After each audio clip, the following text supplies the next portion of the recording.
preoccupation. The patient admitted the needed investigations and imaging were done. Regarding her labs, كان في marked elevation of inflammatory markers، كان في form of elevated ESR و elevated CRP، وكان في كمان معاها normocytic monochromic anemia. We did CT chest and surprisingly we found كان في bilateral scattered lung cavities، كان في air fluid levels mostly lung abscesses، وكمان كان في consolidated patches. ايه اول حاجه تيجي في دماغنا في بيشنت جاي لنا في كوفيد ايرا عنده فيبر اكتر من 6 دايز ومعاها سيفير chest انفكشن، معاها ماركت elevation اوف inflammatory markers، كمان كان السي تي chest موضح في سكاتر bilateral lung cavities. Case of COVID. So, two-dimensional echocardiography was done to rule out any concomitant cardiac affection and exclusion of case of mist. The echo can relieve the marked dilatation of left main coronary artery, can measuring 9 mm. We can see marked dilatation of left circumflex artery, can measuring 6 mm. So the patient received IVIG and surprisingly didn't improve on it. So a second log echo was done. Now I will leave you with my dear Noor. Okay, second look echo was done and they found there was new findings as we can see here in the first video. كان مبين ان في large filamentous tricuspid valve vegetations causing mild tricuspid valve regurgitation as we can see here in the video. Another finding was mild biventricular dilatation, and when they decided to look another look of the coronary dilatation using the column Doppler, they found that there was high volume continuous flow over the coronary dilatation. This is not a normal finding ان احنا نلاقيها في coronary dilatation secondary a case of MISC or secondary quasarchy. اي عيان with coronary dilatation simple dilatation مش بيبقى معاه high volume continuous flow. So another meticulous look على coronary dilatation بصوا عليه بالاكو لقوا ان في fistula communicating ما بين left main coronary artery بالinferior surface of the right ventricle. والفيستولا دي measuring 2.8 mm ومعاها restricted left to right shunt. فانا دلوقتي عندي عيان، العيان دوت manifested بcoronary dilatation وفي fistula communicating ما بين اللeft main coronary والرايت ventricle. I want to confirm هل هي it's a real fistula or not. الايكو is not diagnostic 100%، فعشان كده احنا عملنا CT angiography to confirm الdiagnosis بتاعي. لما عملنا CT angiography it was confirmed the presence of a large coronary fistula موصله ما بين the terminal PDA of the left circumflex artery بالinferior surface of the right ventricle. والفيستولا الميجرنج بتاعها 4 ملم وits considered a large fistula. هنتكلم في السريع كده عن ايه الكورونري فيستولا. الكورونري فيستولا is considered one of the acyanotic congenital heart diseases. It's a sizable communication بتوصل ما بين الكورونري artery with either chamber زي اللفت ventricle او right ventricle او general او any segment of the pulmonary circulation. تمام؟ بتتقسم different classifications بس يعني ممكن نقول عندنا small fistulas دول غالبا بيبقوا silent مش بنكتشفهم، بيبقوا mostly accidentally discovered في اي شكل من الاشكال وغالبا بيبقوا asymptomatic. large fistulas هم اللي mainly بيبقوا presented بكتشفهم بالcomplications بتاعتهم. عيان دخل في complication فلما عملت الايكو اكتشفت انه عنده فيستولا والفيستولا دي upon احنا اتعاملنا معاها. secondary classifications ليها different types of classifications وحاجات مختلفه كتير بس اهمهم الcongenital والacquired classification. الكونجنتال بيعتبر هو الميجر تايب بتاعي اتس ثوت ان هو سبب البرزستنس بتاع الساينوسويدال كونكشنز ما بين الهيومن اوف ذا بريمتيف تيوبولار هارت اللي بيسبلاي البلاد فلو اوف ذا هارت. او ممكن تكون acquired second اي حاجه بقى traumatic during surgery during cardiac catheterization during ان شاء الله حتى تروما يعني عيان اتخبط فحصل له الفيستولا دي. تمام؟ ايه الكومبليكيشنز بتاعتها؟ اهم كومبليكيشن او الموست كومن كومبليكيشن هو مايكارديال اسكيميا، بس ده عاده بنشوفه في العيانين الكبار الادلتس اكتر. لما بيحصل اكسرسايز بيخشوا في مايكارديال اسكيميا ويكتشفوا ان في فيستولا. ده بيحصل لسكندري اللي بيقولوا عليها الدايستوليك بريشر جريدينت، ان اللي بيحصل ران اوف للفاسكولار الكروني فاسكوليتشر جوه اللو جريدينت بريشر فبيقولوا عليها الستيل فينومينا. اذر كومبليكيشن زي الالستريشنز كالسيفيكيشن نيوروثرومبس زي العيان اللي عندنا هنا حصل ulceration دخلت لي في infected endocarditis. طيب according بقى للتريتمنت الكلوجر بتاع الفيستولا بيبقى mainly according للسايز according للسيمبتومز. small fistulas that are silent and asymptomatic they are not treated. هو ممكن نعمل لها مونيتورنج عشان نشوف لو هي بتكبر في الحجم او لا. انما اللارج symptomatic or complicated fistulas is mandatory to be closed. الكلوجر بتاعي بيتقسم حاجتين، يا اما ترانسكاستر يا اما سيرجيكال عن طريق الاوبن هارت. تمام. القرار بتاع هي ترانسكاستر ولا سيرجيكال ده بيرجع لما اعمل كاردياك استرايزيشن. طيب انا عندي عيان بكروني دايليتيشن، ايه الستيب وايز ابروتش بتاعي عشان اقدر اعرف العيان ده فعلا امشيه ستيب وايز صح ازاي؟ اول حاجه فيزيكال اكزامينيشن، ثاني حاجه اكو، ثالث حاجه سي تي انجيوجرافي، رابع حاجه الكاردياك استرايزيشن. طيب انا ازاي افرق ما بين دايليتيشن عادي ودايليتيشن ساكن الفيستولا؟ باي اكزامينيشن هسمع كونتينوس ميرمر، سيستوليك ميرمر. تمام. ايه الفرق بينها وما بين الميرمر؟ هسمعها بالبي اي، هما الاثنين نفس الحاجه، السايد بتاعها. ثاني حاجه بيبقى فيها اكسنتويشن during الدايستولي اكتر من دي بتبقى during السيستم which is a very important finding. هتلخص طرق كتيره جدا وتوصلني للدايجنوزس بطريقه سهله. تاني بوينت بقى الايكو. الايكو هلاقي ايه فايندنجز ثانيه مع الكورونري دايليتيشن؟ اولا هلاقي في شيمبر انلارجمنت بسبب الفوليوم اوفرلود اللي بيحصل. سكندري هلاقي في هاي فوليوم كونتينوس فلو لو استخدمت كولر دوبلر، ده ما بيحصلش مع الكورونري دايليتيشن التيبيكال. ثالث حاجه الدرينج اوف ذا فيستولا، لو مشيت ورا الفيستولا بكذا سكشن وكذا اكسس بصيت عليها بالايكو هلاقي ان الفيستولا دي نهايتها بتدرين جوه شيمبر. ثالث حاجه الكورونري ساينس الدرينج بتاع الكورونري ارتي دوت هلاقيه دايليتد عشان بيبقى اصلا اوريدي في انكريزنج فلو في الفيستولا ديت. طيب انا خلاص لقيت الحاجات دي كلها، هاو تو كونفيرم زي ما اتفقنا السي تي انجيوجرافي دوت المين دايجنوستيك تكنيك تو كونفيرم الدايليتيشن دوت. طيب كاردياك استرايزيشن، كاردياك استرايزيشن دي بالنسبه لنا عباره عن دايجنوستيك اند بوث ثيرابيوتيك ميجر. تمام. انا ما اقدرش اخش اعمل انترفنشن غير اعمل كاردياك استرايزيشن. ليه؟ هي دي اللي بتديني ديتيلد اناتومي اباوت الانومالي ديت من ناحيه الكورس، من ناحيه الباث واي، من ناحيه الكوميونيكيشنز والكونكشنز. تمام. I'm going to leave you with my colleague.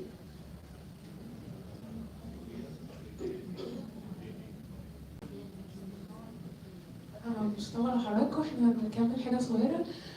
احنا كده نقدر نقول ان الفاينل دايجنوستس بتاعنا ان احنا before a case of 7-year-old female patient with coronary fistula congenital complicated with infective endocarditis وكانت showered septic emboli عملت lung abscess. وبالتالي احنا اول حاجه عملناها بعد كده احنا عملنا 3 consecutive blood cultures، وطبعا كانت الكالتشر كانت ميرسل. البيشنت خدت ستارت الانتي ستاف تريتمنت بتاعتها زي البروتوكول بتاع الانفكتيف اندوكاردايتس 12 weeks according to culture، منهم including 4 weeks بعد ما تكون البلاد كالتشر نيجاتيف. البيشنت شو ماركت improvement lab wise and imaging wise. ده كان الايكو الاولاني بتاعها ان هو الترايكات بتبان عليه vegetations and it's huge in size. الايكو اللي بعديها كانت الفيجيتيشنز قلت في الحجم، اخر واحد ما كان there is no vegetations at all. الايمجنج الثاني اللي هو السي تي 4 كان الاولاني طبعا زي ما شفناه في الاول ان كان فيه كارثز، لكن الثاني يعني ما كانش فيه خالص. لاب وايز البيشنت برضه اتحسنت جدا كانفلاماتوري ماركرز سبسايدد ماركتلي، كمان البلاد كلتشر از نو جروس. كده البيشنت نقدر نقول ان هي دلوقتي فري اوف انفكشن، لكن ستيل احنا عندنا المشكله الاساسيه للكورونري فيستولا، عشان كده قلنا ان البيشنت دي هتكون فور ترانسكاستر كلوجر، خدت ديت انها يتقفل. ودلوقتي احنا نقدر نقول we are not in front of patient of mass C, we are in front of patient of complicated coronary fistula، وعشان كده هنطلع بتيك هوم مسج لطيفه جدا هتقولها معانا. وبس انا عندي نقطه ده مش ماشي مع كوبا، يعني حتى لو احنا الاسئله بتاعت كوبا بيميل لي اكتر زي ما انت شايف على البريفلي كلها مالتيبل كابسيس، وده يمشي اكتر من البريفلي كده زي ما اتعلمنا في فايلين كابسيس زي ما انت قلت جاي من مكان ما. هو بس الغريب فعلا ان هي السورس اللي هي الكورونا فيستولا، لكن ده مكان احنا ندور على الرايمز فالمكان البرايمري غريب جدا.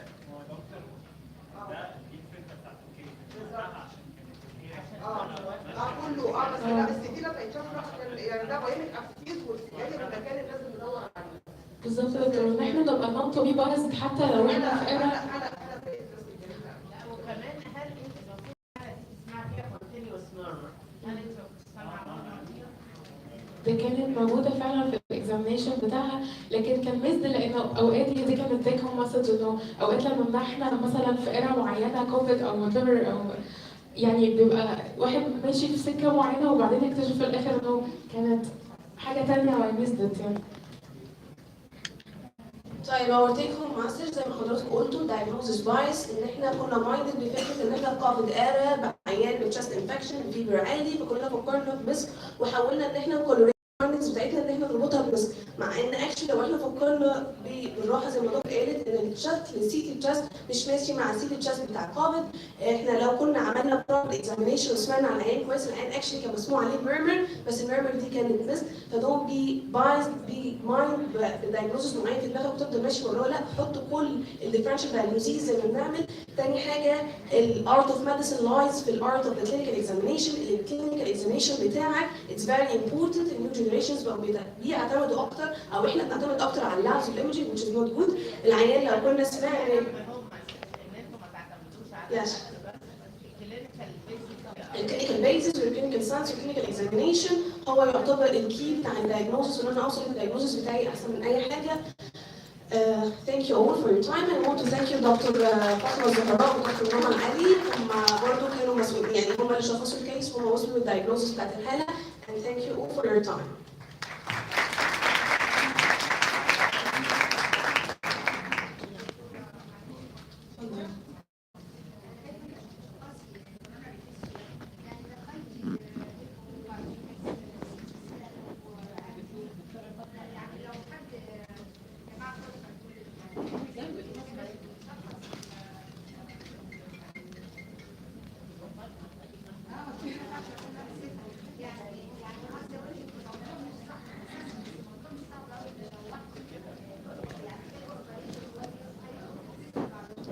هي دي الفكره ان هم كانوا بايظ في الاول، وما شافوا دايليتيشن they didn't go through الدايليتيشن. هم لو حطوا الكارب بكره في الفيست هيعرفوا ان في كون.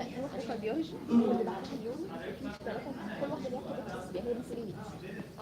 يعني دي مش لا الكارديولوجي الكارديولوجي الصبح ليها ثلاث الحاجة الأولانية بتاعت الأبليكشن مع دكتور أسامة عبد العزيز. دكتور سوي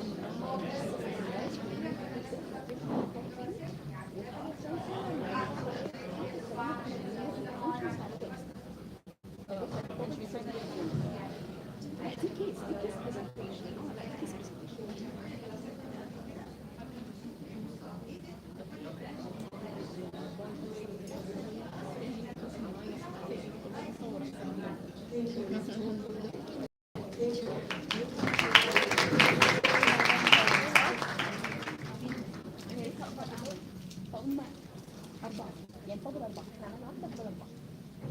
يعني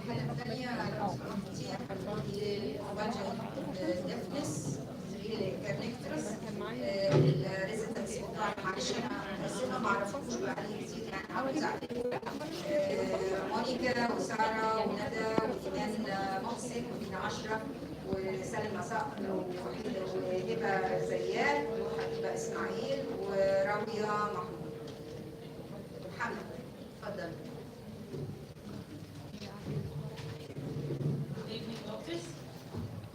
سؤال النهارده هو convulsions with deafness. Is it really a predictor sequelae? هو this is a case of a 9-year-old child. بس انا هقول الايفنتس in a prospective manner. هبدا من سن سنتين when the child presented with episodes of loss of consciousness which were triggered by feeling scared or hearing loud noises. This was followed by lip jerking occasionally.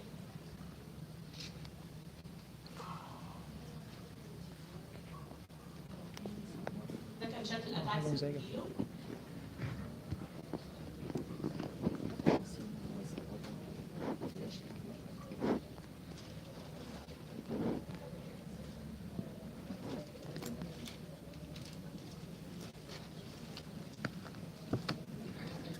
The disease was of progressive course. The attacks had loss of consciousness became more frequent, and so the patient was referred to the neurology clinic.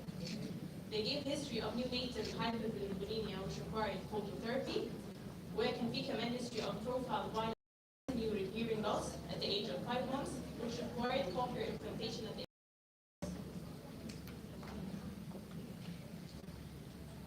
neurological examination كان normal, EEG كان normal, والCT brain كمان كان normal. The condition was thought انها تكون sequelae of kernicterus, فالبيشنت بدأ ترتاح، ما كانش في أي clinical response despite إن الدوز كانت بتنكريز. However, the frequency of episodes كانت بتزيد كمان. فده كان attribute to the behavioral issues and the patient was sent to behavioral therapy. At the age of 3, the child حصل له sudden collapse وهنا كان أول ECG تعمله. كان في prolonged corrected QTC interval of 550 milliseconds. At that time, electrolytes والechocardiography كان completely normal. وده بيexplain ليه الchild كان بيورثن على التلاتام. لأنه it was proven إنه بي prolong the QT interval in those with long QT syndrome. بعد كده التلاتام كان discontinued والpatient بدأ beta blockers والseizures resolved completely. The combination of bilateral sensorineural hearing loss with diagnosis of prolonged QT syndrome, along with genetic testing, confirmed the diagnosis of Jervell and Lang-Nielsen syndrome, which is an autosomal recessive inheritance. And family members كمان اتعملوا screening by baseline ECG. والchild عند سن 9 سنين حصل له an attack of collapse، بعدها اتعمل له left cervical capsulectomy, which was followed 1 week later with another episode of collapse, after which an intracardiac defibrillator was inserted.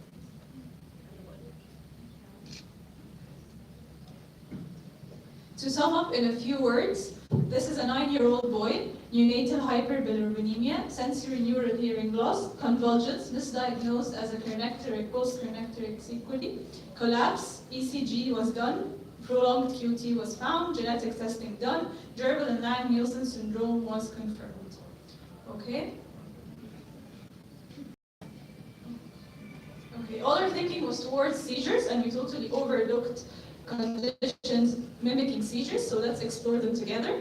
We have apnea, which is associated with bradycardia, neonatal jitterness, which has symmetrical rapid movements and no associated eye movements, breath-holding spells, which are either cyanotic or pallid, benign sleep myoclonus, there are bilateral rhythmic jerks that occur in non-rapid eye movement sleep, motor tics that are sudden, fast, repeated movements, Sandifer syndrome, in which there is generalized stiffening and opistotonic positioning, and there is usually gastroesophageal reflux. Daydreaming, the child usually responds to treatment and it doesn't happen during playing. Okay, so what are the most common types of long QT syndrome, which is an important thing to know? According to genetic defects, they're classified into 3 most common types. Type 1, there is slowing of potassium channels, resulting in broad-based and prominent T wave, okay, and it's precipitated by vigorous physical activity.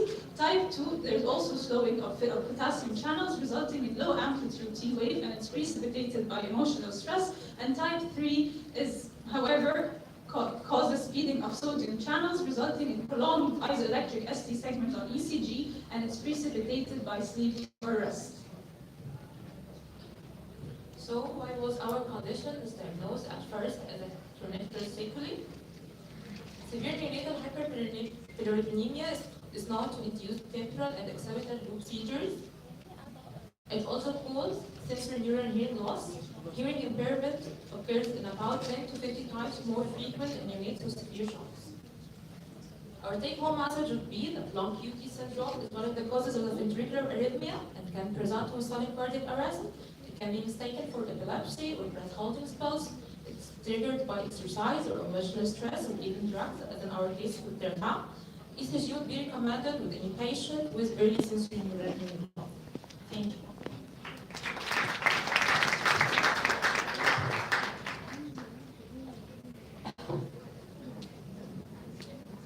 هو مهم قوي الحقيقه ان احنا نطلع من السيناريو بتاع الكيس ده ان اي سينكوب مش على طول اي جي بس لازم اخش على اي سي جي واحد من الانفستيجيشنز المهمه في اي حاله سينكوب لازم تتعمل. يعني المره اللي كده دايما بيروح للنيورولوجيكال كيسز ويتجه ناحيه الاي جي، لا لازم يتجه ناحيه الاي سي جي. مهم قوي برضه في الانفستيجيشن. طبعا الحقيقه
Intravenous procedures are the most common type of invasive medical procedures during emergencies and hospital stay, during which children experience pain and anxiety, which makes them exhibit behaviors such as crying, screaming, body twisting, and even muscular rigidity.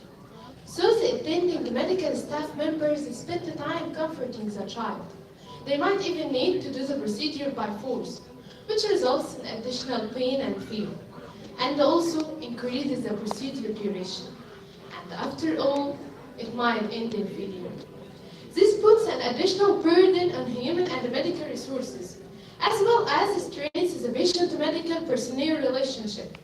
That's why we have conducted a literature review about virtual reality for pain management during intravenous procedures in pediatric patients. First of all, it is worth noting that there is no conflict of interest to declare. Sedation has been effectively one of standards to manage procedural pain in children. But at the same time, they carry a long list of side effects, ranging from nausea and constipation to cognitive impairment and respiratory depression. While there are various non-pharmacological, non-invasive distraction techniques, such as watching TV, listening to music, and playing video games. They can be applied to various age groups with low costs and do not take time to show its effect in reducing pain, depending on the game control form, which says as pain sensation requires attention, if some of that attention can be diverted from a painful stimulus towards an enjoyable stimulus, the patient will have a slower response to incoming pain signals. And that's exactly what happens by engaging in virtual reality. Virtual reality? What does that mean? It is a three-dimensional interactive computer simulated environment that is accessed by a head-mounted device, allowing the users to escape their current environment and immersively. And many clinical trials have been implemented in the United States, Canada, and all over the world to test the efficacy of VR distraction during venous sampling. However, VR is still not widely adopted in everyday clinical practice, especially in the Egyptian hospitals. What's hindering us from adopting new technological methods that might improve our practice? Do we need more evidence? And to provide this evidence, we performed our study, where our aim is to review the previous research papers performed on the effect of using virtual reality on reducing pain, fear, and anxiety of pediatric patients during performing various venous procedures. And to reach our goal, our study was built by researching on different search engines like PubMed, Google Scholar, and Scopus by using different keywords like pain, virtual reality, and distraction. So, what are our eligibility criteria? Well, our types of participants are according to pediatrics patients aged from 2 to 18 years to assess the use of virtual reality in managing pain and anxiety during intravenous injection. And all our studies were in the form of randomized controlled trials. Tied for our results by reviewing the studies which make our eligibility criteria, collectively we included 881 patients aged from 2 years to 18 years. 50% of our reviewed studies were comparing virtual reality to other distraction methods like Bazi, photo book, and traditional methods, while the rest of the studies as shown were assessing virtual reality effect on pain and anxiety during a medical procedure. To compare between different apps, either passive or interactive, compared with control group with no distractions as following. When VR was compared to the application of collaboration, which is a P-like device called Buzz, we put on the patient's arm, it acts as like a distraction and can reduce the pain while doing the procedure. The study showed that Yachika in the end of 2018 conducted a study with 121 children 7 to 12 years. They will divide into 3 groups. The first group is the VR group. The child chooses one movie out of 3 for the interpretation. The second group was the buzzy group. The third group was the control group, and the criteria of grade management in this group was not specified. As shown in the graph, no difference in pain scores between the first and the second group. But the third group was higher in pain scores according to specific pain scale. We also found other papers comparing VR to other instruments. Yes, Philip. Showing A in 2022 conducted a study of 124 children aged from 6 to 12 years with an average of 10 years. They compared the use of educational photo book about intravenous placement in the control group while the use of VR in the intervention group. And they provided children with a range of succeed followed by most interactive lead. They found that pain level was significantly lower in the intervention group which used VR, but pain levels before injection was higher in the VR group, but it became lower after injection. So here we prove that VR is superior to conventional methods in reducing pain and effect. But there is a question, which type of VR, passive or interactive? To answer this question, we found a study conducted by Ferris Torres et al. On 124 children aged between 12 and 15 years, with an average of 8.5 years.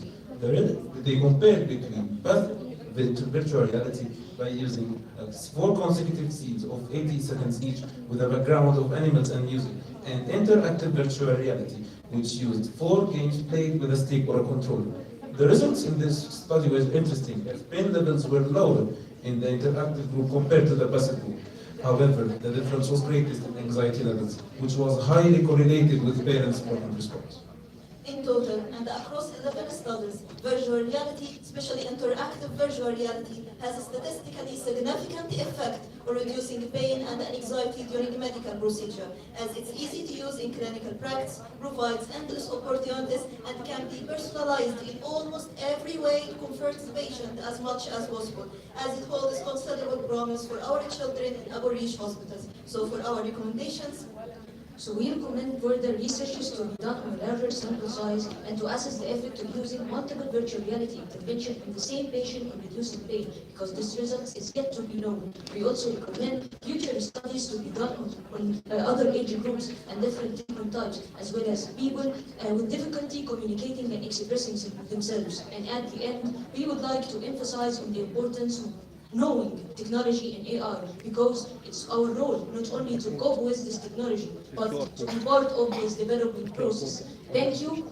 For the references, you can check this QR code. We would like to give a very special thanks to Dr. Antoine for his continuous support. Thank you all for listening.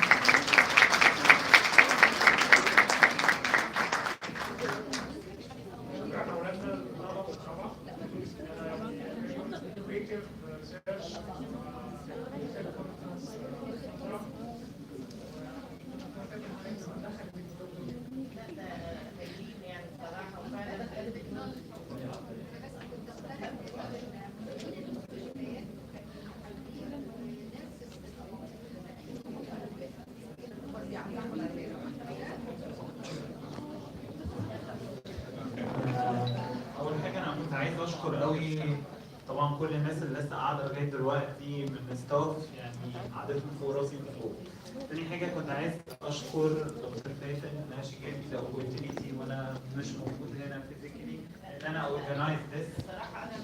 لا خالص الحقيقه يعني very grateful والله I'm very grateful ان حضرتك اديتني opportunity داينا ودكتور ايمان محمود انهم يعني very patient معايا. وعايز اشكر كمان دكتور ايمان عشان 5 years back دكتور ايمان سمت السنه دي وبقت سنه، ويعني كتر الف خير حضرتك ان حضرتك تديهم. والاخر حاجه احنا لما جينا عملنا السيشن دي كنت قلت لدكتور فاتن هي كان التوبيك بتاع المؤتمر البيدياتريك انترفنشن، فاحنا كنا عاملين السيشن دي بالاندر جراديويتس على اساس ان هي تبقى عن هايبوثيسيس، حاجات جديده ممكن تبقى ابلايد ان براكتس وتفرق قوي مع البيشنتس. فكل برزنتيشن هتبقى فكره جديده وان شاء الله اللي جايه تعجبكم. شكرا قوي دكتور.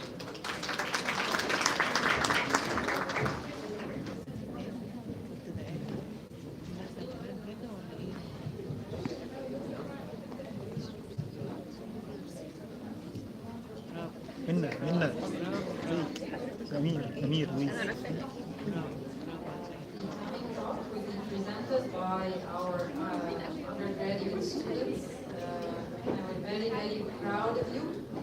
The presenters are إسراء محمد عثمان، أمنية رجب حافظ، آيات عبد الله عبد الجدير، أميرة رمضان، تقى ممتاز فاروق، مشيرة عمار. And the title is Advances in Pediatric Prosthesis.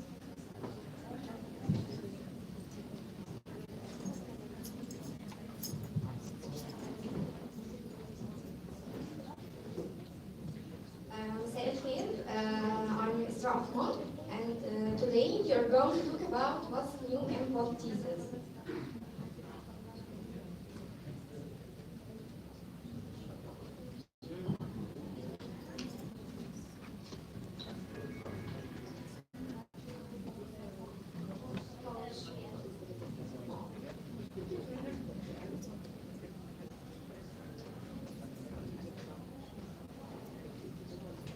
Here is Khaled. Khaled is 10-year-old boy. Like any children, he liked playing football, running, or even playing with his friends. One day, he was diagnosed with osteosarcoma, and unfortunately, he lost one of his legs. So, it had a very impact on him. Physical impact, he had a gait asymmetry, degenerative joint disease, and physiological impact, and emotional impact. Financial impacts, his family have not only bears his family not only have to bear the financial of the cancer treatment, but also the prosthetic devices. So we have a virtuous cycle of physical, psychological, and financial problems. And about the childhood limb loss, here we have two major classifications, etiological causes and anatomical one. Etiological causes may be congenital, acquired, and anatomical one may be longitudinal or transverse. Khaled was diagnosed with longitudinal acquired limb loss due to osteosarcoma. A study showed that 89% of the children who went through an amputation and who wore prosthesis reported wearing the prosthesis for most of the day. So, what is a prosthesis? Prosthesis is derived from Greek words. Group means instead of and thesis replacing. So, it's simply defined as replacement of all or part of a diseased or damaged organ by an artificial device. And there are several forms of prosthesis according to the organ that replaced. For example, the eyes and heart and joints prosthesis. But the type we are going to discuss today is the advances in limb prosthesis. Regardless of the type of limb prosthesis and level of the amputation, they have basic components. Which are socket, tension, structure, and level-specific component that's called a terminal device in our in our journey of rehabilitation of amputees, we should put in our consideration that the amputation level and condition of residual limb and the development of the child. In addition, it's important to highlight that the average period of prosthesis training is from 18 days to 8 months. Despite of milestones that prosthetics have reached, they still have many drawbacks. Firstly, the exercise training program needs repeated training, which is difficult for the child. Secondly, it wants to say the rejection rate is from 16 to 66, and the causes include lack of equalization and age-appropriate activities, limitation of sensory inputs, and difficulty in control and functionality. Alright, so my prototype system was designed to help people experience the use of prosthetic hands in a virtual environment. by employing the serious games for health approach.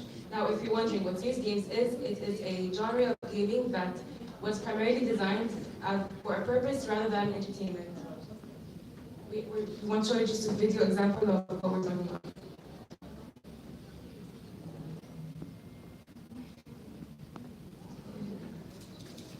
Alright, so the aim was to make the rehabilitation process more engaging to the trans-rated amputees and just motivate them to complete their tasks correctly and rapidly, and all the while just practicing the gestures that they will eventually have to use on their myoelectric prosthesis.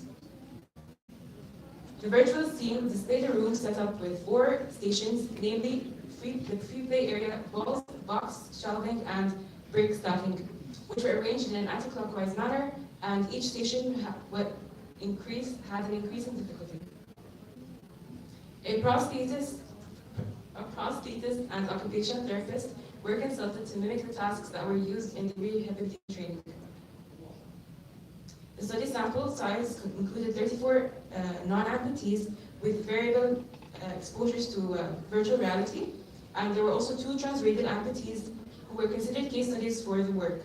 Case study 1 is a current user of the myoelectric prosthesis and has a 1-hour past exposure of virtual reality, whereas case study 2 is his counterpart with no past knowledge of myoelectric prosthesis and no virtual reality experience. The participants were given time to get used to the virtual hand at the free play area, and once they were comfortable, they proceeded to the other 3 stations. This was repeated for 2 more rounds after feedback was given for improvements. There was an overall average improvement of 38.26% in non-amputee candidates, whereas with the trans-rated amputees, there was a similar, if not slightly greater improvement, which was calculated to be an average of 38.3%. The participants expressed how the simulation of the prosthetic control was realistic, and they incorporated full body movements, as well as that the tasks were relevant to the daily tasks performed in real life. So what basically the VR does that it stimulates the muscle to cause continuous and sustained contractions, which eventually enhances the neural system. Several studies have shown the effectiveness of the virtual reality systems in enhancing pre-prosthetic training and rehabilitations. These studies included that VR systems help in balance control of child limbs, in addition to help balance their weight distribution. In addition, let's be honest, VR is more engaging and fun for children to live with. Game-based approaches were introduced as a very available and more low-cost solution. And by the way, it can be performed at home. Last but not least, clinical researches showed that virtual reality systems increase the children's motivation for prosthetic training, and thus decreasing the time needed for prosthetic rehabilitation. Do you remember our friend Khalid? Khalid was introduced to virtual reality systems, and he was more easily and successfully fitted with a prosthetic, enabling Khalid to be more independent and relive and redo the activities that he was doing before. And isn't it the goal that we want to reach? Thank you so much for your attendance, and thank you very much, Dr. Antoine, for your continued support.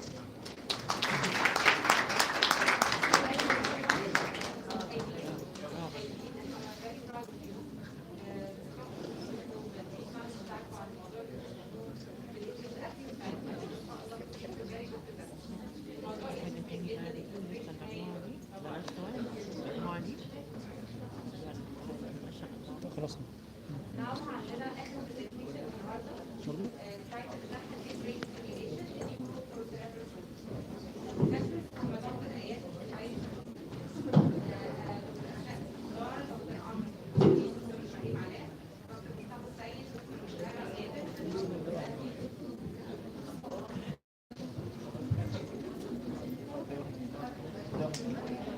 Thank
patients with cerebral palsy.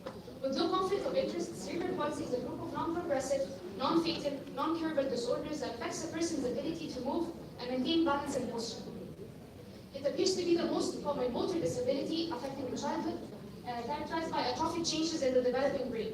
80% due to maternal infections or trauma, 10% due to postnatal causes, and 10% due to hypoxia. So what is CP, or how does it present? It is classified into three types, spastic being the most common, then comes the dyskinetic, and lastly the ataxic type. We're more concerned today with the dyskinetic type. Patients present with dystonia, which is characterized by abnormal postures, involuntary twisting, and repetitive movements, or choreoathetosis, which is hyperkinesia, or a combination of both, which is the most common. Both are worsened by activity, emotions, and stress, however alleviated by sleep. The areas in the brain affected that presents this clinical picture are the basal ganglia and the thalamus in 70% of cases. There are many ways to help relieve their symptoms, varying from drugs, as baclofen for spasticity, botulinum toxin, to physiotherapy, orthopedic surgeries, and lastly to the spotlight of our presentation today, which is deep brain stimulation. Deep brain stimulation is the chronic electrical stimulation of the brain through the intracranial implanted LED electrodes. Just like how the cardiac pacemaker works, it is controlled through the subcutaneous implanted pulse generator. Now, what is the scientific idea of DBS? The scientific idea of DBS lies in the inhibitory action of two very crucial areas in the brain. Area number one being the globus pallidus internal, area number two being the subthalamic nucleus, both lying specifically inside the basal ganglia. In children with CP, these two areas are injured, thus diminishing their inhibitory function, in turn resulting in dystonia and unwanted random muscular contractions. This is exactly where DBS kicks in to re-establish their inhibitory functions through a number of unknown mechanisms, though it's suggested that it inhibits the neurons that are adjacent to the implanted LED electrodes or by blocking out specific stimuli in the cortico-basal ganglia loop.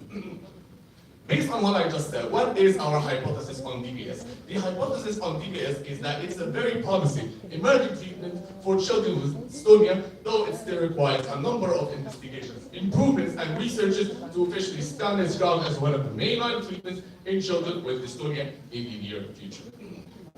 The data that we have collected is based on 7 papers, some which support our hypothesis, mostly some that are also against it. The inclusion criteria for such papers are children with cerebral palsy, or those that have developed cerebral palsy since infancy, usage of DBS for treatment.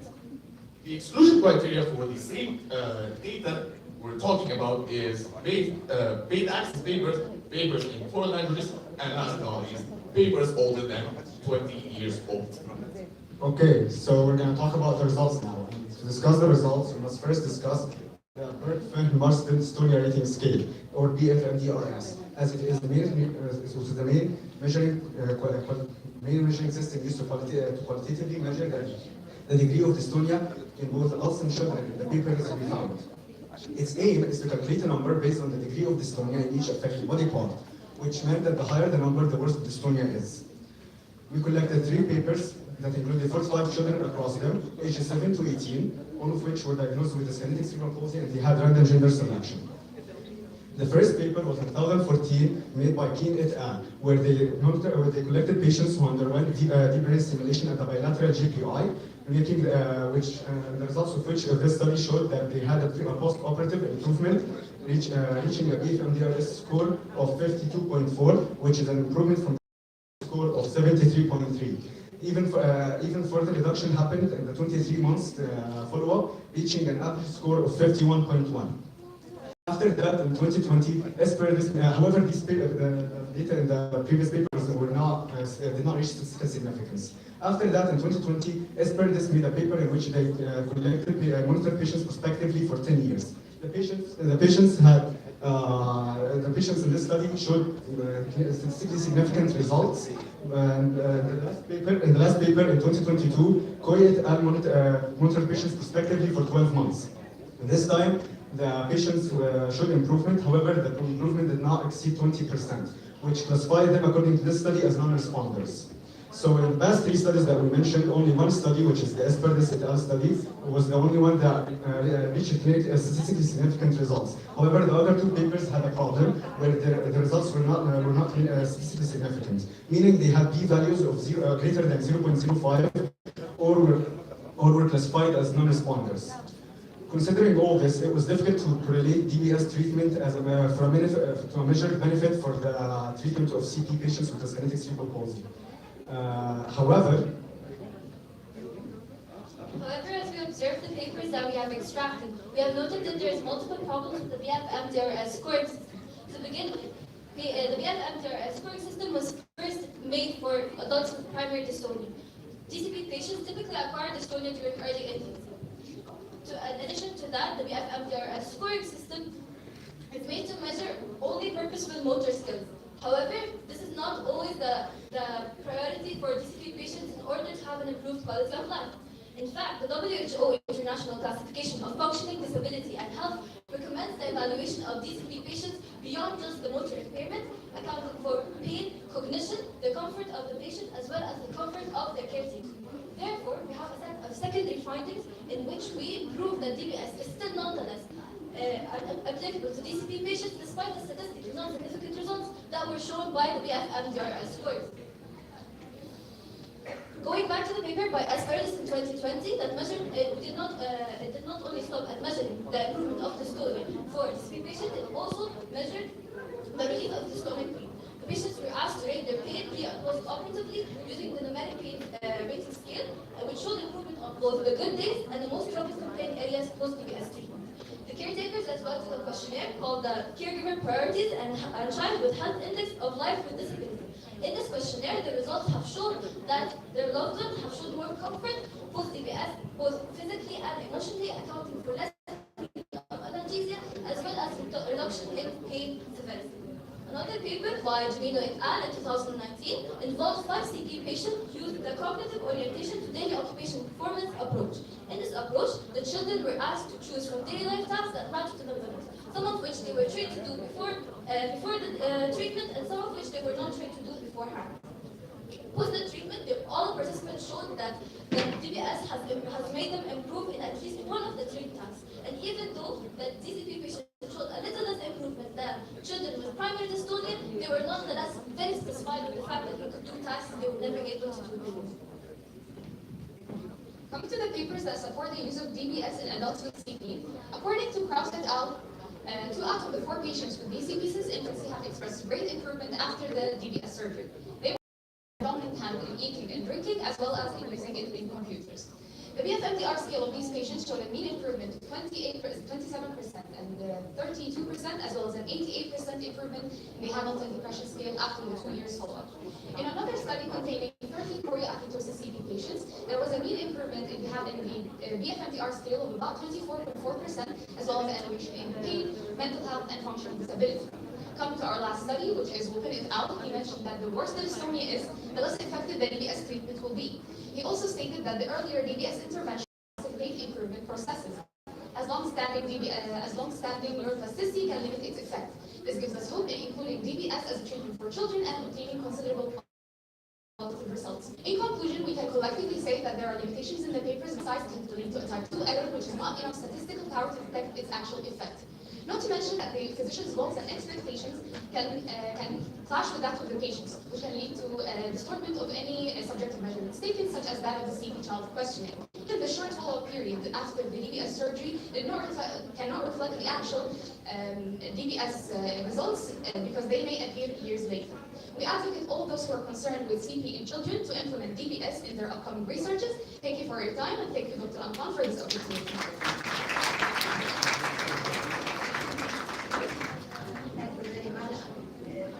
أشكر دكتورة فاتن على استضافتي أول مرة أشوف البرزنتيشن بتاع الأولاد الأولى بصراحة very knowledgeable, very impressive, very confident وواضح الدكتور أنطوان عنده مجهود جامد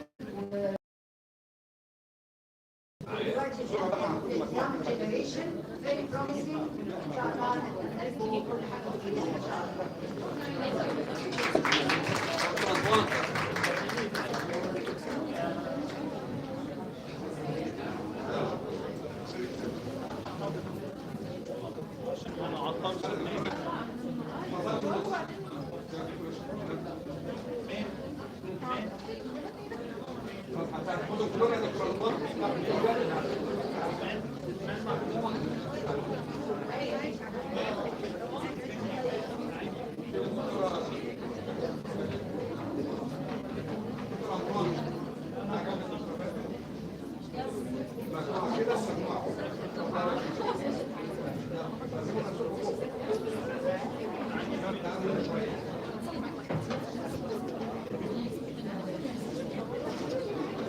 دكتورة هلا المفروض الدكتورة ايمان اللي استنت السنه الجميله دي تخش، هي اللي بدات السنه الجميله دي الدكتوره ايمان.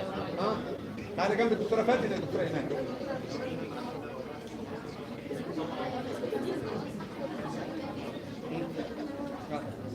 يلا يا دكاتره يلا.